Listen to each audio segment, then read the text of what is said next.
자, 오늘 강의는 59페이지.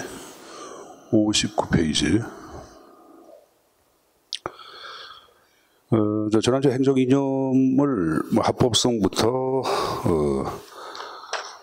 신뢰성, 이 형태까지 얘기했을 거예요. 생산성에 대한 개념 정의했고, 자, 오늘은 이제 9번째 가외성에 관한 형태를 정리하겠습니다. 자, 이념 가운데 출제 빈출이 가장 많았던 게 바로 가외성이에요. 이념 문제가 나오면은 한 50% 정도는 가외성을 묻는 문제가 등장을 할 정도로 자주 등장했던 파트입니다. 자, 이제 영어로 리던던시 그러는데, 이건 뭐 여벌로 하나 더 있다 그런 말이에요.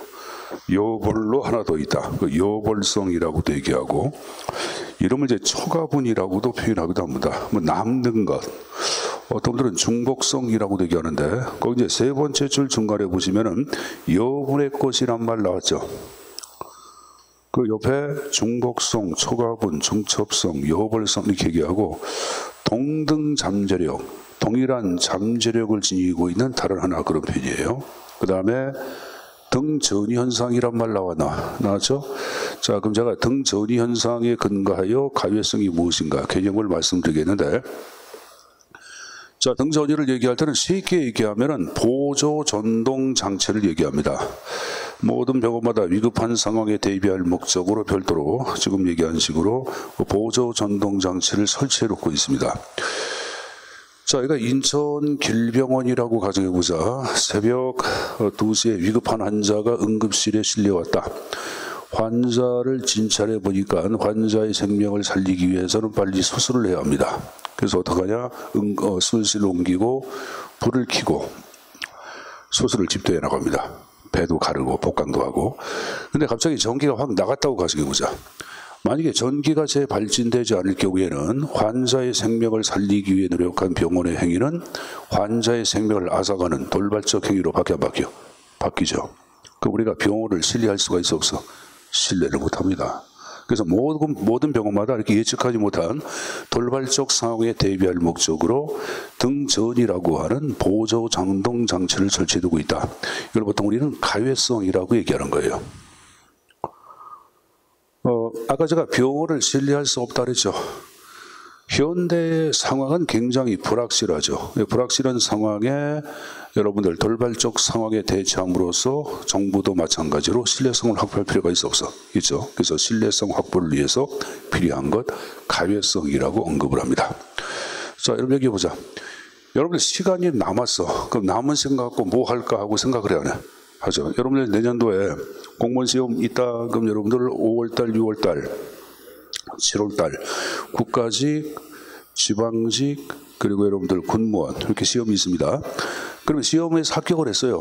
합격하고 여러분들이 현장에 직접 여러분들 현장으로 발령되기 전에 아마 여러분들이 시간적인 여유가 있을 거야. 그럼 시간적 여유가 있으면은 그 시간에 그동안 하지 못한 것을 새롭게 계획해서 해야 하네. 여행도 한번 해볼까 하는 사람도 있겠고, 어떤 사람들은 나는 평상시에 이제 TV에 골프 치는 거 보니까 골프를 좀 배우고 싶어 하는 사람은 골프도 배울 수 있겠죠. 그래서 그리고 새로운 것을 창조해 가죠. 마찬가지야. 행정도 창조성 확보를 위해서 가외성이 필요하다고 얘기합니다. 자, 여러분 가외성 맨 위에 학자 란다우라는 학자가 나왔죠. 밑줄 쳐놓고 학자 외워야 합니다. 그럼 두 번째 줄 행정이 불확실한 상황 하에서 그 다음 밑줄 쳐놔. 행정의 안정성도 확보하고 적응성도 확보하고 정확성. 자, 이 정확성은 법원에서 3심제 3번 재판을 하죠. 3번 재판을 한 이유는 재판 결과의 정확성 확보를 위해서 3번씩 해야 하죠. 이게 가외성이에요, 여러분들. 그래서 정확성 확보, 신뢰성, 창조성 확보. 지금 여러분 안정성부터 창조성까지 밑줄을 쳐놓았어요. 이를 위해서 가외성이 필요하다라고 언급을 합니다. 자, 내려가서 가외성은 어떠한 경우에 정당화되는지 정당화의 근거가 쭉 나오고 있습니다. 젊어져 갑자기 여러분들 불이 나갔다라고 하는 돌발적인 상황, 불확실한 상황에 대처할 목적으로 가외성이 필요하겠죠. 자, 협상할 때는 협상 카드를 하나만 갖고 들어가, 2개 이상 갖고 들어가. 2개 이상. 협상한 여러분들 보자. 협상할 때는, 자, 우리 협상하다 할 때는 카드를 몇 개를 가지고 들어가는 거야. 그래서 제일 먼저 1안을 끄집어내서 이게 안 된다. 그럼 2안 갖고 하는 거야. 안 된다. 그럼 최후의 제3항을 갖고 협상에 임해야 되겠죠. 협상할 때는 지금 얘기한 식으로 여러 개가 필요하죠. 그것도 가해성이에요. 가해성이 필요하고. 자, 신경구조성은 모든 조직은 광범위한 신경세포로 연결되어 있다. 만약 한쪽 신경세포가 잘못됐다. 그럼 다른 신경세포에 치명상을 주겠죠. 그럼 잘못된 신경세포를 떼어내고 예비로 둔 것이 가해성이야. 신경세포를 대체 투입함으로써 전체 신경구조에 원활한 생명력을 확보할 수 있겠죠. 야구 경기에 대타를 두고 축구 경기에 예비를 두는 것도 지금 얘기한 식으로 전체 경기의 목표 달성을 위해서 필요한 거 아니야. 이게 다 신경구조성 아니면 일본의 체질성 같이 연결되는 거예요. 그러니까 신경구조성이나 체질성 다 같은 말들입니다. 이를 위해서 가해성이 필요하고. 그 밑에 오늘 정보체제는 불완전하죠. 이를 대비할 목적으로 가해성이 필요하다라고 언급을 합니다. 자, 그럼 정당화 받고 그 밑에 특성을 줘보겠는데, 아까 제가 중첩성을 얘기했는데, 여러분 중첩성, 반복성이란 말 나오죠. 근데 같은 말 같지만 약간은 틀려. 자, 여기 보자. 중첩성은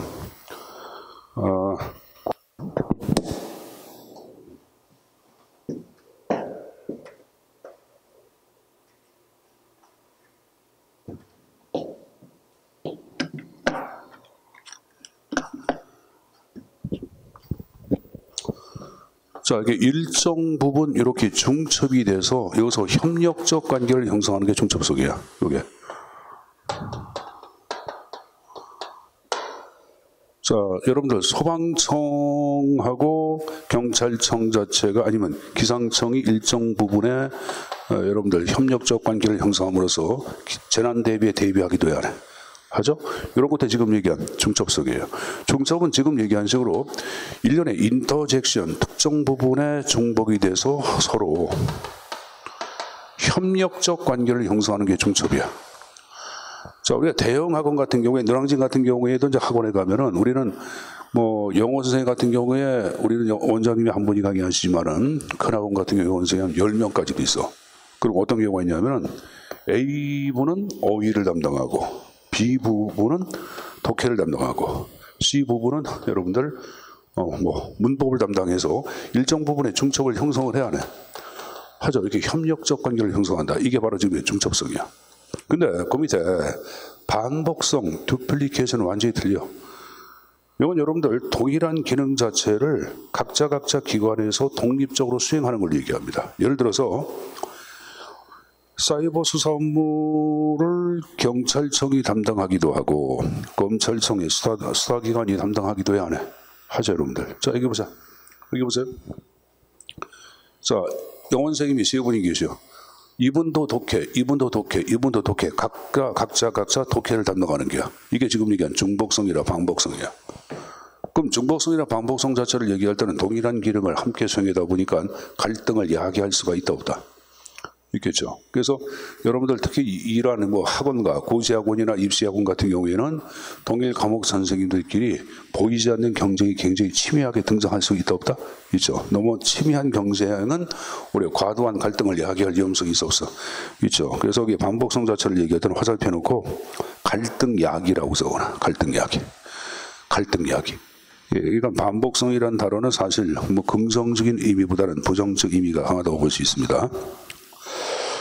자, 등전현상 자체가 나왔어요. 등등 잠재력 자체가 왔는데, 자, 이건 아까 잠깐 얘기했죠? 아까 보조 전동장치가 이를 대표한다고 이 계산했습니다. 그래서 가해성 일반적인 특징 세 가지 정도, 특히 오버래핑하고 듀플리케이션 영어로 외워두시고 의미가 좀 틀리다고 얘기했습니다. 좀 가져갈 것. 자, 그럼 세 번째, 가해성이 현실적으로 반영된 현상이 좀 나오고 있는데, 자, 현실적으로 반영된 현상은 적어보자. 나눈다, 나눔. 보완한다, 보완. 나눈다, 보완한다. 그리고 여러 번 반복하는 거 있죠? 이게 다 가해성이에요. 권력분립 나눴죠? 양원제, 상원, 하원, 국회를 나눴죠? 삼심제 계속 반복됐죠? 보조 브레이크 보완하죠? 막려는 참모해가지고 비서나 비서관을 얘기하는 게야. 비서나 비서관. 그러면 사장이나 기관장 옆에서 보완하는 역할을 담당해야 하네. 하죠? 자, 신중앙 집권화 밑줄. 자, 이 신자가 꼭 들어가야 돼. 신자가 빠지면 아니야. 신자가 들어가야 돼. 이게 신중앙 집권을 화살표 해놓고 지방 분권에 대한 보완이라고 써놔.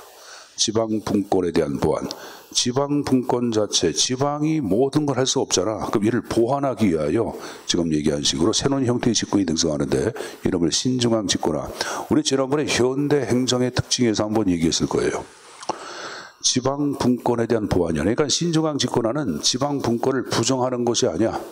지방이 할 건 스스로 행하되 할 수 없는 일에 대해서 보완하기 위한, 도와주기 위한 집권입니다. 자, 기타 연방제합의제위원회에다 가해성이 현실적으로 반영된 현상을 얘기합니다. 개념 읽고 이해적으로 정리하시면 됩니다. 자, 이제 넘겨서 정리할 거. 가해성의 문제점이 쭉 나오고 있는데, 자, 거기 기억본 나온 거 보자. 비용 효과. 비용 효과는 최소의 비용으로 효과를 극대화시키는 것을 비용 효과라 그래. 근데 가해성은 투입할 때부터 많은 비용 들어가 안 들어가?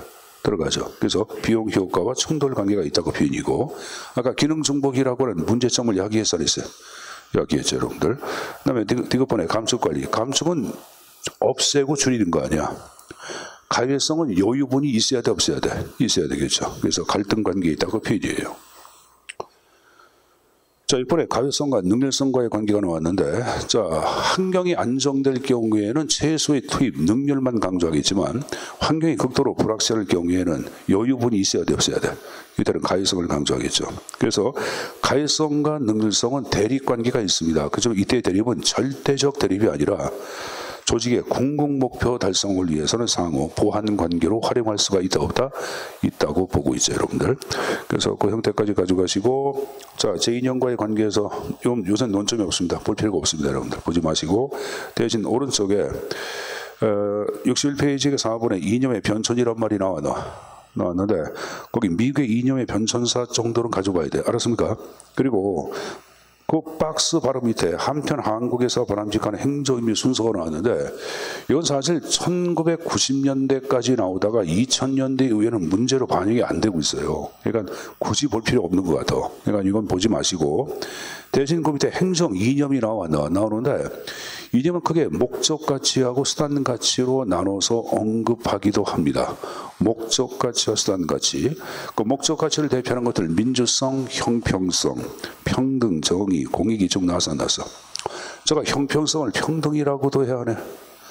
하죠. 롤스가 파악하고 있는 정의하고 일맥상통한다고 얘기하지 않았어요.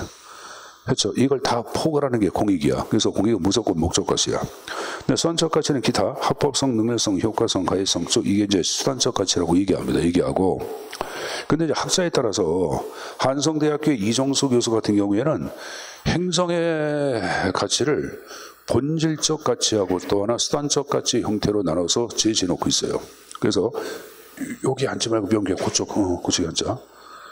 자, 본질적 가치와 수단적 가치 두 가지 형태로 나눠서 정해놓고 있는데 그 본질적 가치를 쭉 보시면은 공익, 정의, 형평, 자유와 평등 나왔고 수단적 가치에 여러분들 능률, 합리모, 효과 그리고 민주성이 들어갔지.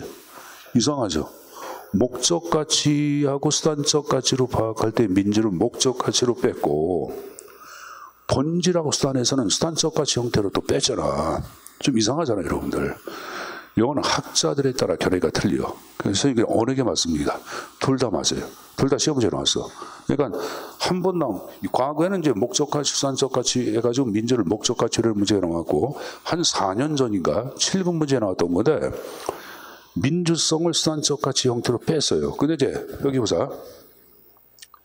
지금 이는 이종수 교수가 얘기한 것은 에코프라고 하는 학자가 있어요. 에코프라는 학자가 얘기한 본질과 수단적 가치의 구분을 이종수 교수가 그대로 따라서 하고 있어요, 여러분들. 그래서 우리가 이제 시험을 위한 거는 이 사람이 얘기한 것을 이종수 교수가 그대로 따랐다고 말씀드렸습니다. 에코프가 얘기한 거를. 자, 근데 객관적 시험을 위한 거니까 이건 이렇게 하면 돼요, 여러분들. 시험 문제 목적 가치하고 수단 가치로 나올 때 민주성은 그냥 목적 가치에 넣으면 되는 게야. 알았냐? 근데 목적이 아닌 본질적 가치하고 수단적 가치가 나올 때 민주는 일로 빼셔야 합니다. 알았어요? 이건 어쩔 수가 없어요. 외워둬야 돼. 객관식 문제를 위해서는. 저도 행정학을 여러분들 뭐 하여간에 학교에서 연구하고 있는 사람이지만은 이런 걸 여기 현장 와서 여러분한테 강의할 때 이렇게 얘기하는 게 미안해. 근데 그것은 학자들이 합의본 사항이 아니야. 그래서 이거는 시험 출제 내는 사람에 따라서 답의 형태가 약간 가변성을 띠요. 그러니까 어쩔 수 없이 그냥 목적 수단으로 파악할 때 민주는 뭐에다가 목적으로 집어넣고 본질과 수단으로 파악할 때는 뭐로 파악해라? 수단적 가치 형태로 민주성을 파악하더라고 얘기했어요, 여러분들. 이건 어쩔 수가 없다고 말씀드렸습니다. 자, 그럼 그렇게 이제 정리된 거로 간주하고, 자, 이제 넘겨서 다음 페이지. 저 2절에 공익과 사회적 자본에 관한 형태를 보겠습니다. 자, 이거 행정가치론 파트를 계속 연속해서 얘기하는 건데, 자, 공익이 굉장히 중요해. 그 출제 빈출 A급이야. 공익이 출제에 나올 때는 공익의 본질을 묻는 문제가 나옵니다. 거기 규범설과 과정설 두 가지 형태가 나왔죠. 그게 A급이고, 그 세 번째 사회적 자본은 사실 이게 1990년대부터 행정학에서 논의가 된 새로운 자본의 형태입니다. 그래서 최근 문제가 좀 급격히 부상을 했어요. 그래서 C급 형태로 정리해놓고 내용을 봐두시면 됩니다. 자, 그럼 맨 앞에 공익이 무엇인가 개념부터 한번 정리해보자. 자, 공익은 아직까지 개념이 확정된 개념은 아니에요. 불확정적 개념 그러거든. 자, 한번 볼까요, 여러분들? 거기 두 번째 줄 끝에 보시면은 세 번째 줄 사회 일반의 이익이다. 불특정 다수의 이익이다. 사회 구성원의 평균적 이익이다. 외우지 마세요. 일반의 이익. 뭐 여러분들 일반성을 가진 불특정 다수의 이익, 전체 이익, 국가 이익, 다수의 이익 다양한 형태로 개념을 정의해. 즉 아직까지 공익은 확정된 개념이 아니라 불확정성을 지니고 있다고 얘기합니다. 자, 오늘 교재 한 장을 넘겨보시면은 자, 상단 쌍가로 4번에 공익의 특성에 봐봐. 특성에 1번의 확정성이야, 불확정성이야. 1번에 불확정성 나왔잖아. 그래서 일단 확정성이 아니라 불확정성이야. 아직 확정된 개념은 아니라 그랬어요. 거기 여러분들 64페이지에 공익의 특성에 불확정성 그것도 밑줄 쳐놓으세요, 여러분들. 자, 그럼 이제 공익을 어떻게 보냐 해서 두 가지의 학설이 크게 대립이 이루어져. 거기 여러분들 62페이지 하단에 실체설이 있고 오른쪽에 과정설 두 가지 용어로 나눠서 언급을 하는데, 자, 이 실체설 자체를 얘기할 때는 자, 오른쪽에 맨 위에 기억번 나온 거 봐. 공익은 자, 표현 잘 보자. 사익과 구별되는 실체가 있다고 보는 입장이라고 나오죠. 자, 이 말은 뭘까? 사익과 구별된 실체. 얘가 이 말은 뭐냐면은 사익이 합해져서 공익이 등장했다. 그거랑 저랑 관계없다고 파악하는 거야. 뭐 개인의 이익이 합한 것을 공익, 그런 거랑 관계없다고 파악하는 거야. 그런 거가 관계없이 공익 나름대로의 실체. 실체란 말은 여러분 여러 가지가 있지만 실체란 말은 모든 사물의 근원을 실체라고도 얘기하고 아니면은 실체의 물체를 실체라고도 해야 하네. 합니다. 철학적 의미는 사물의 근원을 이루는 거 이걸 실체라 그래요, 여러분들. 서브스텐션 해가지고 우리가 이제 사물의 근원을 이루는 것 그걸 실체라고 얘기하고 아니면 이제 우리가 국어 사전 볼 때 실체를 얘기할 때는 실제의 물체를 실체라고도 얘기합니다. 근데 우선 여러분들 국어 사전적 정의로 보는 게 여러분들이 이해하기 쉽게야. 사익의 합 그런 것이 아니라 실체의 물체가 있다. 실체가 있다고 파악하는 거야. 실질적인 어떤 여러분들 물체로서의 성격을 지니고 있다고 파악하는 거야. 개인의 이익이 합해서 공이 등장한 것이 아니라 실질적인 물체로서의 성향을 지니고 있다고 파악해. 실체. 그러면 이 실체로서 어떤 식으로 규정하냐? 규정하는 게 세 가지 입장으로 나눴습니다. 자, 쭉 내려가서 박스 봐봐. 실체에서는 그의 실체를 세 가지로 나눠서 얘기하고 어떤 사람들은 전체 효용의 극대화, 두 번째 절대적 가치, 세 번째 고기의 이익 세 가지 형태로 해서 그래. 그럼 여러분들 전체 효용의 극대화란 말은 뭐야? 여기서 효용을 얘기할 때는 이익이야. 전체 이익의 극대화, 여러분들. 전체 이익의 극대화. 이게 공익의 실체로 파악하는 거예요. 그럼 여러분들 전체 이익의 극대화를 얘기할 때는 전체 이익을 위하여 개인의 이익을 희생할 수가 있다 없다? 있다 그런 말이에요. 전체 이익을 위하여 개인의 이익을 희생할 수 있다고 파악하는 거예요. 자, 여러분들 교재 그 페이지 맨 위에 세 번째 줄 끝에 봐. 전체의 이름으로 부분을 시행할 수 있다 이런 말 나왔나? 나오죠. 그러면 전체를 강조한 거 아니야? 그럼 전체주의 사회야? 아니면 이것은 자유주의 사회야?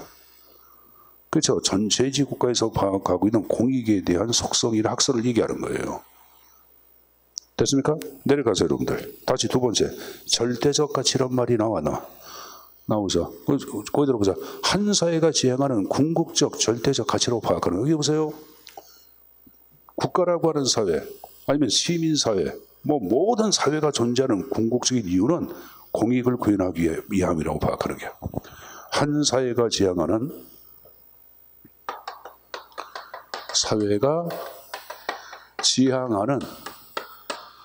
궁극적 절대적 가치로. 그럼 여러분들이 제가 이렇게 한 사회가 지향하는 궁극적 절대적 가치라고 적어놨으니까 떠오르는 게 있어. 보통 뭐가 많이 떠올라. 종교, 기독교, 불교, 마음의 교 이런 종교. 그래 안 그래? 자, 종교에서 얘기하는 저 하나님의 나라. 하나님의 나라는 우리 인간이 궁극적으로 가야 할 궁극적 절대적 경지라고 할 수 있어 없어? 있잖아요, 여러분들. 불교에서 얘기하는 열발의 경지도 인간이 궁극적으로 가야 할 절대적 해탈의 경지를 열발의 경지라고 해야 하네. 합니다, 여러분들. 교회를 나간 사람들한테 왜 교회 나갑니까? 그럼 어떤 사람들은 여자 만나라요, 남자 만나라요. 그건 웃기는 계속이고, 왜 나가? 교회 나가는 이유는 영생을 얻기 위해 나간다. 영생, 영원한 생명. 영원한 생명은 바로 뭘까? 죽고 나서도 저 사후에죠. 하나님 나라에 가서 하나님과 묻지바도 하고 홀짝도 하고 하나님하고 고섭해서 피박 씌우기 위해서 교회 나가는 게 안 나가는 게 나가는 거예요. 그럼 저 하나님의 나라는 우리 인류가 인간이 지향하는 궁극적 절대적 가치라고 해석하는 거야. 공이 그렇다고 파악하는 거야. 그럼 물어보자. 하나님 눈으로 본 사람. 하나님은 눈으로 볼 수가 없어요, 여러분들. 그래 안 그래요? 눈으로 본 사람 손 들어봐. 같이 보러 가자. 없어요. 본 사람 보고 우리는 여러분들 뭐라 그래요? 세 글자로 미친놈이라 그러죠. 본 사람 없어요. 자, 여기 보자. 그래서 인간의 경험을 토대로 알 수 없는 것, 이것을 선험적 공공선이라 그래. 공공선이 공익이야. 자, 여러분 교재를 잠깐 보겠는데 어딜 보냐 하면은 맨 위에 보자. 맨 위에 끝에 한 사회가 추구할 궁극적 가치란 말이 나오죠. 두 번째 줄에 끝에 선험적 공공선에다가 밑줄. 선험적 공공선에다가 밑줄. 공공선이 공익이에요, 여러분들 쉽게. 알았습니까? 경험을 토대로 알 수 없는 것, 그 표현이에요, 여러분들. 경험을 토대로 입증되는 것이 아니라고 파악하는 거예요. 그 선험이란 말을 쓰는 거지. 자, 여러분들 여기 보자. 여기 보세요. 제가 좀 전에 얘기한 실체설에서는 공익하고 사익을 얘기할 때 항상 뭐가 더 커? 공익이. 이게 전체 이익 아니야. 서로 좀 대등해야지 갈등을 야기하지. 그래 안 그래? 서로 좀 대등해야지. 이게 그게 아니잖아요, 여러분들. 그렇죠? 그럼 공익과 사익은 갈등하지 않는다? 갈등할 수 없다고 파악해야. 왜? 항상 공익이 우선시되기 때문에. 그래서 교재 나온 게 세 번째 줄 중간에 공익과 사익은 갈등할 수 있다 없다? 없다 이런 말이 나온 거예요. 없다. 쭉 내려가서 다시 여러분들 실체설 세 번째. 다수가 공유하고 있는 이익이 공익의 실체로 해석을 합니다. 다수가 공유하고 있는 이익. 그럼 다수가 공유하는 이익의 반대말은 뭐야? 특수이익. 아니지. 특수이익. 이게 아니라고 파악하는 거예요. 특수이익이. 이게 아니라고 파악하는 거예요. 자, 재난지원금 자체를 얘기할 때 현재 보자. 재난지원금 현재 보자. 재난지원금을 사회에서 가장 여러분들 사회의 저층계층한테 소득 하위 10분, 소득 하위 10배분율에 해당하는 사람들만 지급해야 한다. 이건 여러분들 특수한 이익이야, 전체 이익이야. 소득 하위 10배분율, 하위 10%에 해당되는 사람만 지급해야 한다. 이건 특수한 이익이지. 아니야, 전체 국민을 위해서 다 지급해야 되고 뭐야. 이건 전체 이익이니까 뭐가 되는 거야? 그건 지금 얘기하는 식으로 실체설이 되는 거야. 그게 바로 공유하는 이익이야. 알았습니까? 그래서 실체를 특수이익이 아니라 전체 공유하는 이익의 형태로 해석하고 있는 것, 지금 얘기한 실체설로 볼 수가 있겠죠, 여러분들. 자, 그럼 여기 보자. 실체설 자체가 발달한 나라들은 전체주의 국가라고 얘기했어요. 그럼 전체주의 국가는 항상 국가를 중시해, 개인을 중시해. 국가를 중시하는 것을 국가주의 입장이라고 얘기해. 그래서 여러분들 거기 이제 다시 기억본에 밑에서 두 번째 줄 끝에 국가주의란 말 나오죠. 그리고 엘리트가 정책 결정을 주도하는 선량주의, 독재 국가를 얘기하는 거야. 독재 국가. 엘리트리즘은 소수의 독재자가 모든 권력을 집중해서 가져간 거죠. 그렇죠. 그럼 이 독재자가 많이 등장하는 사회는 개도국이야, 선진국이야. 개도국. 그래서 여러분들 거기 기억본의 밑에서 세 번째 줄 중간에 투입 기능이 활성화되지 못한 개도국의 입장이란 말이 나오죠. 이게 실체설을 다 얘기한 거예요, 여러분들. 알았습니까? 자, 현재 보세요. 선생님 보세요. 자, 중요한 얘기. 실체설은 공동의 이익을 중시한다. OX. 공유하는 이익을 중시한다. OX. 오, 지금 배운 거 아니야. 지금 배운 거 아니야. 특수 이익은 아니라 그랬지. 특수 이익은 아니라 그랬지. 그럼 여러분들 보편적 성격을 중시하는 것은 실체설이다. OX. O가 돼야지. 특수성의 반대말이 보편성 아니야. 행자 객관식은 여러분들 말장난 언어 싸움이야. 그러니까 언어를 어떻게 말을 바꿔서 여러분들 현혹하냐를 문제 내는 거거든. 그러니까 우리가 공부할 때는 객관식 문제는 특히 여러분들 논술식 문제는 그게 아니지만 객관식은 항상 여러분들 문제 내는 사람 자체가 사악한 인간이다 보니까 어디에다가 인간을 골탕 먹일까 하고 생각하는 게 이게 문제 내는 사람들이야. 그래서 그들의 입장에 한번 대봐야 돼, 여러분들. 박스에 보시면 하단에 끝에 보편성 강조란 말이 나오죠. 행정의 중심적 역할을 강조한 것은, 자, 물어보자. 자유주의야 아니면 전체주의야? 자유주의는 개인의 최소한의 인권과 자유만 책임지는 거 아니야? 이게 보자. 선생님 보자. 여러분들 미국 같은 경우에 철저한 발음 뭐야? 자유주의 사회가 지배하는 사회 아니야? 그 개인의 자유와 개인의 책임을 중시하네. 하잖아, 여러분들. 국가 책임 아니야. 그래서 미국 같은 경우에 여러분 저런 얘기 했잖아. 지금 코로나19가 발생한 다음에 여러분들 사람들이 병원에 가서 주사를 못 맞아. 치료제를. 왜? 돈이 없어. 왜? 저게 안 돼. 의료보험이 없어. 의료보험이 없어요, 여러분들. 웬만한 사람은 의료보험이 없어. 미국 같은 경우에 중산층 이상 정도가 돼. 전체 국민 가운데 30% 정도만 의료보험 혜택을 받지 전체 국민 70%는 못 맞아요, 여러분들. 돈이 없어서. 왜 그럴까? 네 책임 아니냐. 네 책임이야. 철저하게 개인의 책임을 강조한 게야. 근데 야, 못 사는 사람도 국가가 도와줘야 돼. 그건 뭐야? 그건 사회주의야. 그래서 사회복지와 관련된 제도 자체를 얘기할 때는 보편적 복지 그런 말 많이 얘기하잖아. 이거 다 바로 뭐다? 사회주의 입장을 얘기하는 거야. 문재인 정부는 진보주의 성격이니까 사회주의 요소가 좀 강해 안 강해? 김대중, 노무현, 문재인 보고 여러분들 극단적으로 어떤 사람은 빨갱이라고 해야 하네. 하죠. 그 빨갱이란 말을 쓰면 안 되겠지만은 그들이 빨갱이란 말은 뭐냐면 사회주의적 성격이 있기 때문에 그러는 거야. 이명박하고 박근혜 보고 빨갱이라고 해야 하네. 안 하죠. 그런 극단적인 바로 뭐야? 보수주의, 자유주의야. 그러니까 박근혜 정부라든가 이명박 정부 정책은 누구한테 좋은 게야? 자본주의 사회에서 자본가들한테는 좋은 정책이야. 그래 안 그래요? 그렇죠. 문재인 정부라든가 노선을 생각해봐. 색깔 노선. 김대중 정부라든가 노무현 정부는 상대적으로 사회적으로 저층 세력을 위한 정책을 많이 폈지. 없는 자들 위한 정책. 그게 이제 뚜렷이 구별되잖아. 그러니까 우리가 이제 정책적 노선을 좀 보고 여러분 상황 판단을 정당 자체가 추구하는 게 무엇인가, 이들이 내세우는 게 무엇인가를 잠깐 판단할 때는 색깔을 먼저 봐야지. 색깔. 근데 우리나라는 없는 사람도 본인이 귀족이라고 생각해. 자본가라고 생각을 해. 자신에 대한 자각이 없는 걸 얘기해요, 여러분들. 그러니까 소크라테스를 자꾸만 여러분들 따르고 소크라테스가 쓴 책을 많이 읽어봐야 돼. 그래야지 네 자신을 알지. 그 없는 사람들이 취해야 할 자세라고, 여러분들. 그러니까 이제 우리나라 사람들은 좀 그런 생각을 냉정하게 판단을 내려야 되는데, 어쨌든 간에 실체설 자체를 얘기할 때는 지금 얘기한 식으로 국가 중심의 성격이 강한 여러분들 공익관을 얘기합니다. 그래서 행정의 중심적 역할을 강조 이런 말 나오죠. 국가 중심이다 그 표현이 여러분들. 자, 이제 과정설은 뭐냐? 좀 전에 얘기한 실체설을 부정한 거죠. 과정설 자체를 얘기할 때는 여기 보자. 공익은 별게 아니야. 여기 보자. 여기 맨 태초에 땅이 있어. 그러니까 A라는 사람이 경작해서 자신의 땅을 늘려가. B라는 사람도 땅을 늘려가. 그러니까 서로 여기 중복되는 부분이 발생이 안 해. 그럼 네 땅 내 땅 싸워 안 싸워? 싸우겠죠. 그러다 서로 조정 타협해서 야 우리 그러지 말고 이걸 공유지라고 해서 공동으로 경작하자.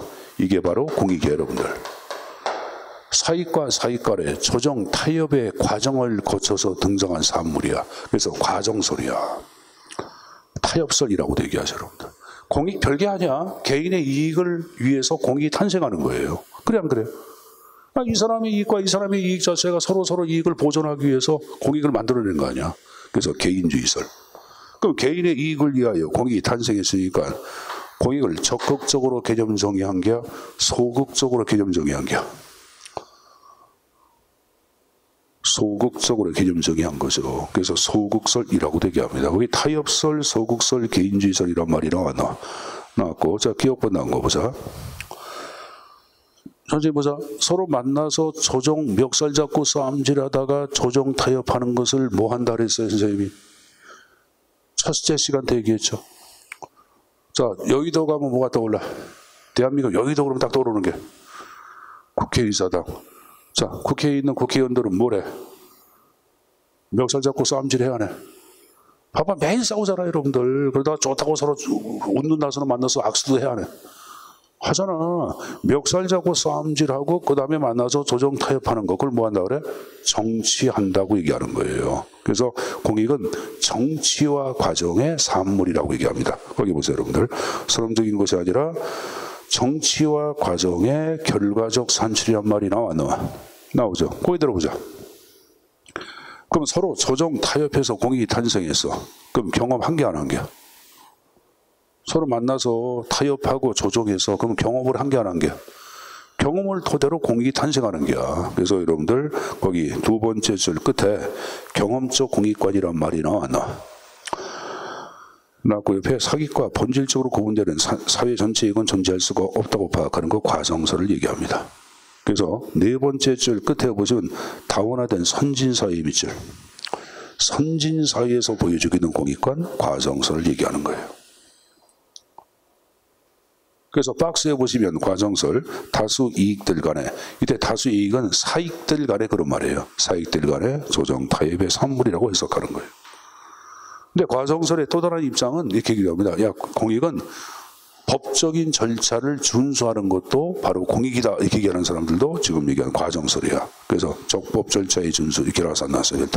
그러니까 별도로 법적 절차를 잘 준수하는 것도 공익이라 해석하는 것 과정설에 들어갑니다. 알았습니까? 그래서 지금 박스에 관한 내용들 기본적인 틀 정도는 정리해서 가져가십시오. 여기 보자. 그럼 서로 멱살 잡고 싸움질하다가 이게 잘 여러분 이견이 조정이 안 돼. 그럼 누가 최후로 해줘야 돼? 정부가 그때 나와서 조정 역할을 해줘야 되겠죠. 그래서 옆에 보시면은 국민 주권 원리에 의한 행정의 조정자 역할을 강조한다 이렇게 나오죠. 자 여기 보세요 여러분들. 여기 보자. 늘 고등학교나 중학교 때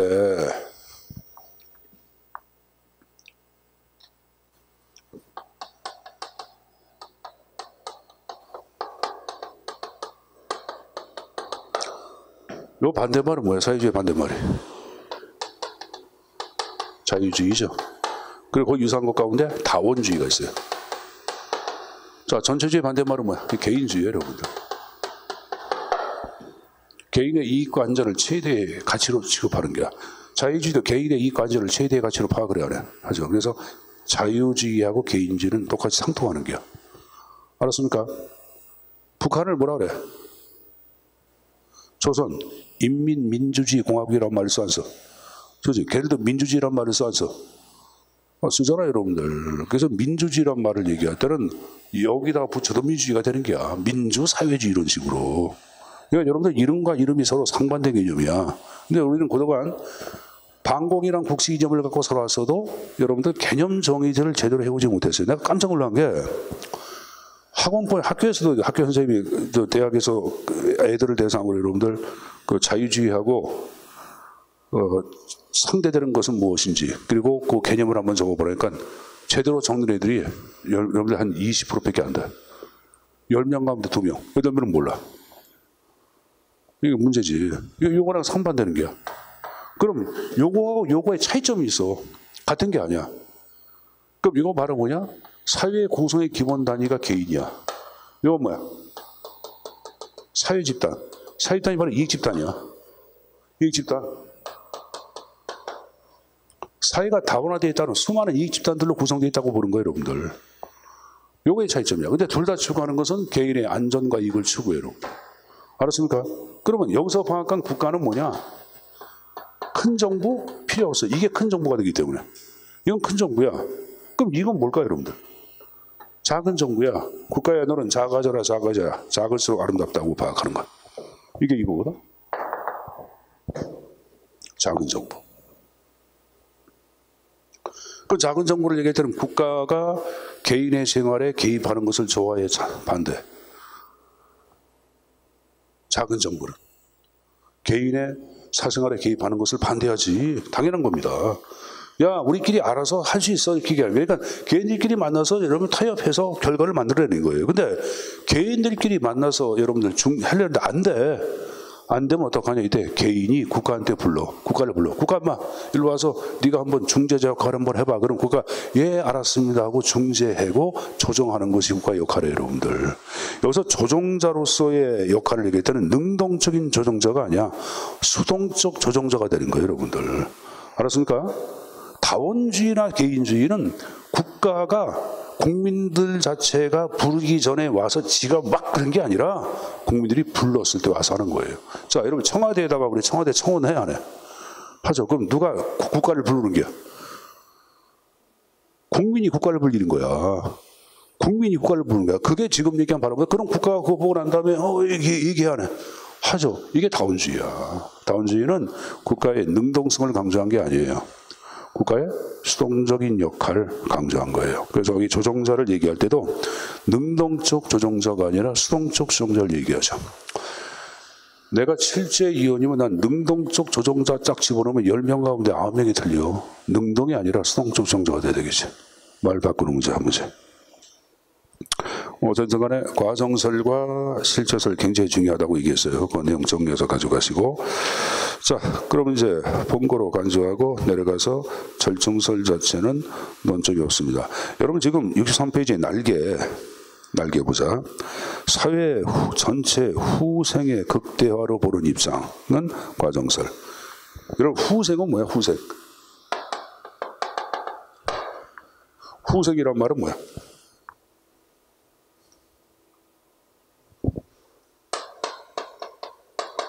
후생이라고 그러죠, 후생. 넉넉할 후자, 넉넉할 후자. 우리가 후하게 할 때 후지, 그 후가 이거예요, 여러분들. 넉넉할 후자. 그 뭐야, 후생극대화. 생활을 넉넉하게 해주는 거야. 생활을 넉넉하게 한다. 다시 한번 해보자. 생활을 풍요롭게 하는 거야. 삶을 풍요롭게 해주는 거야. 그래서 후생을 얘기할 때는 행복이라고도 얘기할 수 있겠고, 사회 전체의 행복 아니면 이익이라고 해도 상관없겠죠. 그래 안 그래? 그럼 사회 전체 이익의 극대화 그 말이거든. 이것은 그럼 과정설이야, 실체설이야? 실체설이죠. 그래서 과정설 X로 나온 거예요, 여러분들. 알았냐? 자, 근데 여러분들 혼동을 많이 하는 게 있어요. 한 장을 넘겨보세요. 64페이지에 날개를 잠깐 보자. 날개에 보시면은 사회 후생의 극대화, 총회의 극대화는 실체설 맞죠? 이번에 실체설에서는 공익과 사익 간의 갈등이 없다고 본다. 맞죠? 나 3번 잘 봐봐. 대립된 이익의 해결 기준 역할은 실체설. 대립된 이익의 조정된 결과는 과정설. 근데 오로 돼 있지. 자, 선생님 보세요. 자, 선생님 보세요. 명기하고 우리가 수빈이? 가은이하고 명기하고 물론 명기가 한참 오빠지만 같은 반이라고 가정해보자. 서로 멱살 잡고 막 싸움질해. 그럼 담임선생님이 딱 들어오지. 이놈들아! 학급 전체를 위해서 싸우지 마! 이렇게 얘기하죠. 그럼 전체를 위해서 싸우지 마 그랬으니까 이제 전체를 강조한 거죠. 그건 전체를 강조한 것은 실체설이야, 과정설이야. 그래서 나온 게 다시 봐봐. 대립된 이익의 해결 기준 역할하는 것은 실체설이 이렇게 나와서 안 나왔어? 나왔죠. 그 표현 이해했습니까? 근데 대립된 이익의 조정 결과, 만나서 서로 악수하고 싸움질하다가 악수하고 조정 결과, 그건 과정설이지. 그러니까 말장난이지만 굉장히 중요한 표현이에요. 어느 게 올바른 지문인지 그 형태 정도는 정리해서 가져갈까. 됐습니까? 자, 된 거를 강조하고, 자, 64페이지에 쌍가루 4번에 거기에 특성이 나왔는데, 특성에서는 1번 불확정성 하나만 좀 정리해두세요, 여러분들. 알았습니까? 확정성이 아니라 불확정성이란 말을 쓰는 거고, 역사에 따라서 공익가는 바뀐다, 2번 그 표현이고, 사회가 추구할 궁극적 가치 공익이다, 규범설. 그리고 공익 안에는 인간의 존엄성이다, 평등이다, 자유다, 여러분들 뭐 이런 것들이 다 포함되어 있다. 그래서 사회적 기본적 가치의 성격이란 말을 쓰는 거예요. 자, 뻔한 내용이 있다면 외우지 마시고 읽고 읽으시고, 하단 내용들은 특별한 논점이 없습니다. 자, 바로 넘어가서 사회적 자본에 관한 내용을 정리를 좀 하도록 하겠습니다. 자, 그 행정학에서 사회적 자본은 화살 펴놓고 1990년대라고 적어놔. 1990년대. 네. 자, 신국정관리론 우리가 배울게요. 다음 주에만 배울 거다. 신국정관리론에서 등장한 새로운 형태의 자본을 얘기합니다. 이 자본은 종래 인적 자본이다, 물적 자본, 그것이 아니에요, 여러분들. 거기 인적 자본이란 말은 뭘 얘기해? 노동을 얘기하는 게 노동. 물적 자본을 대표하는 것은 땅, 토지라든가 또 뭐 머니, 돈을 얘기하죠. 이것이 아닌 또 다른 자본이야. 그럼 바로 뭐냐? 나온 거 보자. 공동의 목적, 공동의 문제 해결을 위해 인간들 사이에 협력을 가능케 하는 사회적인 조건이나 사회적 구조를 사회적 자본이라고 얘기하는 거예요. 서로 신뢰, 그럼 서로 협력을 해야 하네. 하죠. 신뢰 들어가는 거예요. 서로 보이지 않는 끈, 연결망으로 구성되어 있어요. 서로 연결해야 하네. 서로 협력합니다. 그래, 안 그래요? 그렇죠? 그래서 우리가 사회적 자본을 얘기하는 것은 거기 신뢰, 사회적 연결망, 보이지 않는 끈, 그런 걸 얘기하는 게야. 그리고 호혜적 규범은 공유하는 규범. 서로 공유하는 규범이 있다. 그럼 서로 신뢰도 하고 서로 협력도 할까 안 할까? 하겠죠. 다시 보자. 신뢰, 사회적 연결망, 호혜적 규범. 이것 지금 사회적 자본을 대표한다고 보시면 됩니다. 그렇게 내용 정리해서 가져가시고, 자, 그리고 다른 거 보지 마시고 한 장을 넘겨봐. 보지 마세요, 다른 거. 그리고 이제 바로 이제 그 66페이지에 특징으로 바로 보겠습니다. 특징 보세요. 자, 젊은 사회적으로 전자의 형태를 얘기할 때는 거기 뭐가 나와요? 이런 무형의 자본이란 말이 보여 안 보여? 신뢰라든가 연결망이라든가 공유하는 규범은 눈에 보여 안 보여? 안 보이죠. 그래서 무형의 자본이란 말을 쓰고 있는 거예요. 자, 두 번째 공공재 나왔는데, 자, 여기 보자. 공공재는 지난주에 제가 얘기했을 거예요. 공공재의 특성을 얘기하라 그럼 두 가지가 있다고 얘기해서 안 했어요.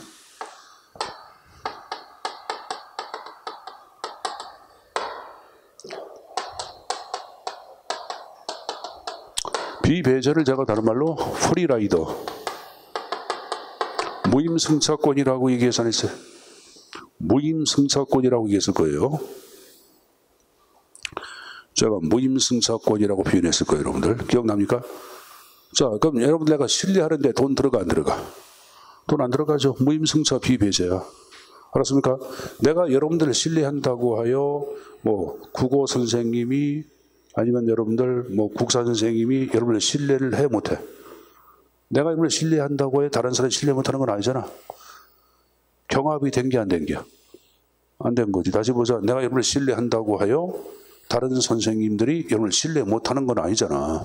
이게 경합이 안 된다 이렇게 얘기하는 게야. 그래서 바로 뭐야? 비경합성의 성격 내포되어 있죠.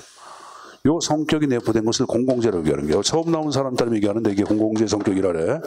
공공재 반대말은 민간재, 여러분들. 민간재. 민간재는 돈 주고 사야 돼, 안 사야 돼? 무임승차. 아니잖아. 유임승차 아니야. 내가 A란 물건을 샀어. 다른 사람 살 수가 있어 없어? 자, 선생님이 여기 보자. 이 컵을 샀어. 다른 사람 이 컵 사 못 타. 못 사지. 이게 경합되는 게 소비가. 근데 우리가 파악한 공공재는 비경합성.